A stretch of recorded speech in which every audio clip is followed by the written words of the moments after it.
so sweet. And I yelled back, well, honey, I think that's great. I think I'll have chicken. And she said, you're getting a peanut butter sandwich. I was talking to the dog. That's the way life is sometimes. Of course, we don't have a dog, so it had to be someone else's. So one gentleman went to the doctor the other day, and the doctor told him that he needed to get some exercise. So he went to McDonald's. And his wife wanted to know, why did you go there? And he said, well, the doctor told me I need some extra fries. And so she made an appointment to see the hearing doctor. All right, well, that was fun. Today we're going to be in Psalm 1. It's not going to be a long message, I don't think. But for some reason, this is where I felt the Lord was leading me for this weekend. And so we're going to look at Psalm 1 just a little bit. It's a short psalm. It begins the book of Psalms, which is 5 books. But there's 150 of them divided around those 5 books. So let's begin by reading the word in Psalm 1, that is chapter 1, of this particular book. How blessed is the man who does not walk in the counsel of the wicked, nor stand in the path of sinners, nor sit in the seat of scoffers. But his delight is in the law of the Lord, and in his law he meditates day and night. He will be like a tree firmly planted by streams of water, which yields its fruit in its season. And its leaf does not wither, and in whatever he does he prospers. The wicked are not so, but they are like the chaff which the wind drives away. Therefore the wicked will not stand in the judgment, nor sinners in the assembly of the righteous. For the Lord knows the way of the righteous, but the way of the wicked will perish. So here's a psalm that compares and contrasts the wicked with the ungodly, or the ungodly and the sinner type person, with someone who's righteous and someone who takes care of the laws of God so that he has good judgment and avoids making bad decisions or avoids bad company. In fact, that's what this book is all about. This chapter is all about, is that God is challenging who we have friendships with. And the reason I think that this came to my mind is, how do we discern between friendships and other relationships to know which is good, better, and best, and how do we deal with it? So we could sum this up in one sentence, and I'll have another summary later, but we could say in this passage here, God is saying something to this effect. If you want to soar with the eagles, you can't hang out with a bunch of turkeys. That's kind of the overall sense of things here in a general way. The result is that if we make decisions and follow God's plan, we have less adversity than we would if we didn't. If we follow God's plan and do what He says, then we'll probably have greater strength to withstand difficult times, or maybe we'll avoid some of the difficult times. And so the wicked person doesn't have that promise. Well, we know that even Christians don't have a promise of an easy life, right? I always kind of wanted that. I thought, I become a Christian, everything's good. That's what they told me. Everything's perfect. It's all good when you become a Christian. I became a Christian and found out life still hurts. And it hurts a lot. But I think that some of the hurts that I have experienced have been because I've made bad choices. And then, so it's natural. Other ones are just because that's the way life is. And then sometimes what we suffer is because God has chosen us to suffer, either to make us stronger or better in the long run, or to be a witness to others. And often both of those collide with the same type of circumstance or situation. So there's 3 things here that I noticed that what the blessed person does. First, he doesn't walk in the counsel of the wicked. Second, he doesn't stand in the path of sinners. And third, he doesn't sit at the seat of scoffers. So those three things are from this book that tell us what we should not do. Those are the don'ts. Don't walk in the counsel of the wicked. Basically what that means is, if you hang out with people who make decisions that are contrary to what your decisions of your faith would be, they can't possibly lead you in your faith because they don't have your faith in mind. And so that comes into play in a lot of areas. It could be in the area of finances. It could be in the area of other types of relationships to be involved in. If you want good advice about a relationship you're involved in, don't go ask your friends who have nothing to do with God. That's kind of it. But it doesn't mean that every person who you know that is a Christian, you should go ask them either. Because let's face it, some Christians don't have the ability to counsel, or they don't have wisdom, or whatever. They're not who you want to talk to. But to find success, it's better to avoid the counsel of people who are contrary to God. That does not mean the person who is maybe not a Christian, but they're not contrary to God. In other words, they're not anti-God. Let me give you, for instance, if you needed to go to counseling and you were looking for a professional counselor in this area, there isn't a Christian counselor in this area that I know to that you would go to for Christian counseling as somebody who is a certified counselor with the state of Montana, and they have a degree in that. So you would probably have to be stuck with somebody who does, and they may not have a degree in Christian counseling, but it doesn't mean they're stupid. They can still have wisdom. But if they're not anti-God, in other words, they would tell you to never pray. One of the shows I've been watching recently, very recently, is things that happen in the ER that you never heard about. That's not the name of the show. I can't remember the name of it. But whatever it is, but it goes through some extraordinary things that people go through in the emergency room, and how they've survived. They're almost always good stories. And the thing that impresses me, a number of those doctors will talk about faith and prayer and believing. And they're encouraging people to do that. Now, I don't know if they're of the faith or not, but see, what I'm saying is that's not what God is saying. He's talking about the person who has no sense of who God is, doesn't care about what God says, and if God said something was right, they'd have a tendency to say, it's okay. You understand what I'm saying? Are we getting it? I don't know if I'm getting this across, but I want us to understand it in context. So, what does it mean, nor stand in the path of sinners? That means hanging out with people and sitting in the seat of scoffers. That means hanging out with people who have an agenda in their life that is not godly, who don't care about godly things, and therefore the decisions that they make are never consider who God is. And if those are your friends, well, you need better friends. One of the things that happens with our high school kids when they leave high school, most high school kids that come out of church give up on church their first year out of high school when they leave home.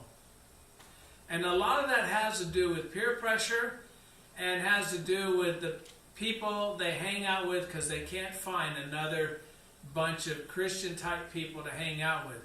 And therefore, a lot of them suffer problems that they wouldn't have to suffer because they hang out with a bunch of people who say, life is about the party. And so what do you got to do every weekend? You got to party. And if you're hanging out with those people, sooner or later, you might end up doing some of the things that they do. There's an old, this is an example, there's an old saying we had with youth workers that I still use today, and it goes something like this. Choose your friends carefully, you become what they are. it's almost always a tragedy when a young girl falls in love with a guy who's not a Christian and doesn't want to be involved in church and doesn't want a relationship with God, and she thinks, I just love him so much, I know that I can win him over to the Lord, and she compromises her faith, gets married to the person, and all of a sudden she's got a hole in her life that's never filled because he is never a part of her in church. I've seen that happen numbers of times, and I just think that's tragic. What life could have been if we'd have just listened to God. The righteous man doesn't listen to the advice of a wicked man. He doesn't socialize with him. And a righteous man does not set himself up to mock and scoff at other people.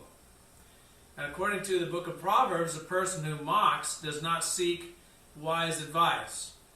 And God's response to mock them is to mock them in return. In contrast, God gives grace to the humble. So, you ever seen a group of guys that get together and what do? They're just putting each other down all the time. Am I the only one that had that kind of guy friends? They always put each other down. Hey, how you doing? Are you a dirtbag, or something like that. It's all in fun, but there's no encouragement there. There's no life in that. And while nothing is so seemingly wrong with that, maybe it's not good, maybe it's not healthy. But this is where I come into the problem. Looking at all this and see what it says here, it kind of like saying this.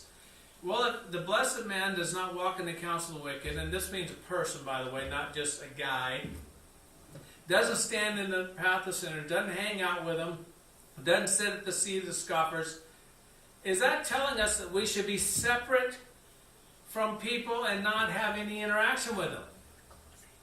Because isn't that what happens with church people a lot of times? What happens with church people? They get involved with the church and all of a sudden they don't have any friends anymore that are non-church people. And we've isolated ourselves from those people who need to see and to hear what faith is all about. And sometimes I think verses like this have that tendency to pull us away from other people as if we shouldn't have any friends that are not Christian. And that's my dilemma with this passage, and that's why I wanted to go here. I think this is where I was, because I was telling the Lord, I said, I think we have a problem with this stuff here.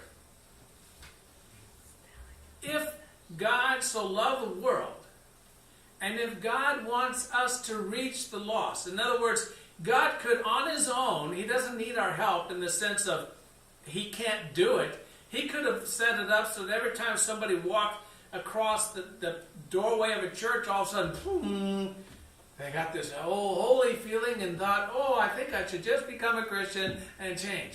That's not the way God does it. He could have, but he didn't.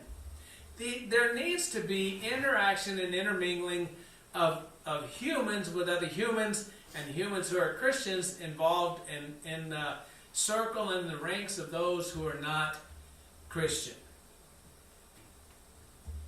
I think that's part of what we're missing in the church. Would you agree with that at all? I'm just wondering. I just think. Because we should have friends. And if all of our friends are church people, we're not reaching the world, guys. That's one reason why I think our churches are empty, is because we don't have any influence or any contact with so many people outside of the world of the church. Now, Pat's here today, and I didn't meet Pat at church. We didn't meet at church, did we, Pat? No. Pat and I met at a shooting range. Shooting guns. Of course. Where else would I meet somebody, huh? My point is that started a relationship not just with Pat, but with that whole community of people that go to that place. And you know what, guys? I got to tell you something. The church is missing out on something that we have in those shooting matches that the church doesn't have. I've discussed this with a couple other people before, but to me, when we go to those things, here's what happens. Everybody there knows the other people, and they care about them, they support them, and they're there to have a good time, support them, and help them with whatever they need. And there's always that sense of fellowship when we get together that is so often missed in churches. Am I right, Pat? Yes, you are right. So, and I know this happens with other clubs I've been involved with and stuff. There's a real great sense in that. I thought, wow, you know the guys up on Plentywood, they call me preacher, and we go and we shoot and we have a good time together. One guy comes up to me and says, hey, you know, preacher, I've been seeing this woman, and I think maybe this is the way they talk, I'm just being straight. You know, he says, I've been thinking about coming down to see you because we need to do the deed. Meaning him and his girlfriend, they should get married. And, boy, he's older than I am. But how great it is to have contact with people, to have those kinds of relationships with them. In fact, one of the guys at the shooting match up north said, someone asked me what was I preaching on Sunday. And, you know, I don't preach to them, tell them what the whole thing is. I said, I got something good. And another guy said, I got something good too. I got really something good for the church. And I told him, well, bring it on, man. Let me know what it is. So, my point is, this is not saying that we should be separate from the world, that we shouldn't know people outside the church. We should know people from outside the church. But when that person outside the church says, let's go have a drink together, if I say yes, it's because I'm going to have a soda, not alcohol. That's me. I'm not saying that every drink you have is a sin. I'm just saying for me publicly, as a pastor of the church, I'm not going to go out and publicly drink with anybody. But I'll be glad to go out with them. Or if that person only has nothing good to do but waste my time, if that's the way I feel about it, because it's not a healthy relationship between a couple of people that is God-honoring, at least in some way, then I might have to gracefully bow out. My point is, well, I guess this is the point for the whole thing, and kind of wrap it all up with this. We need to be involved in our communities. There's nothing wrong with a Christian being on the school board. There's nothing wrong with a Christian being involved with the Optimist Club. There's nothing wrong with us as people from the church being involved in our communities in different ways and different things. In fact, I think we should. And we pull ourselves away from everybody as if there's they've got some kind of contagious disease and we shouldn't see them, we shouldn't talk to them, we shouldn't hang out with them at all. And yet every one of us knows people that aren't part of the church. And you are the influence that God has put in their lives to lead them to what a Christian is supposed to be. I didn't say you were going to be perfect. None of us is perfect. We all make mistakes. And then they get to observe what grace and mercy is like in you. And they see God. And they see that you care about them. Unfortunately, most of the time, we as church people don't invest ourselves in our communities in that way. And when church people do, it causes movements in the church that are good. I guess what comes to my mind right now, as I'm speaking, is Martin Luther King Jr. Stepped out of the comfort zone. Of course, it's a little bit different with what he was doing, but my point is they made contact with the community. And it changed the world. It changed the way we are in America today. Because he had what? A dream. God has a dream. God is not willing that any should perish, but that all should come to repentance.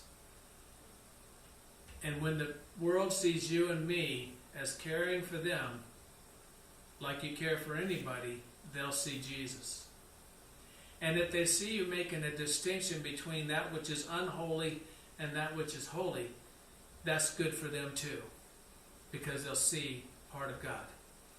And that's what our lives are supposed to be.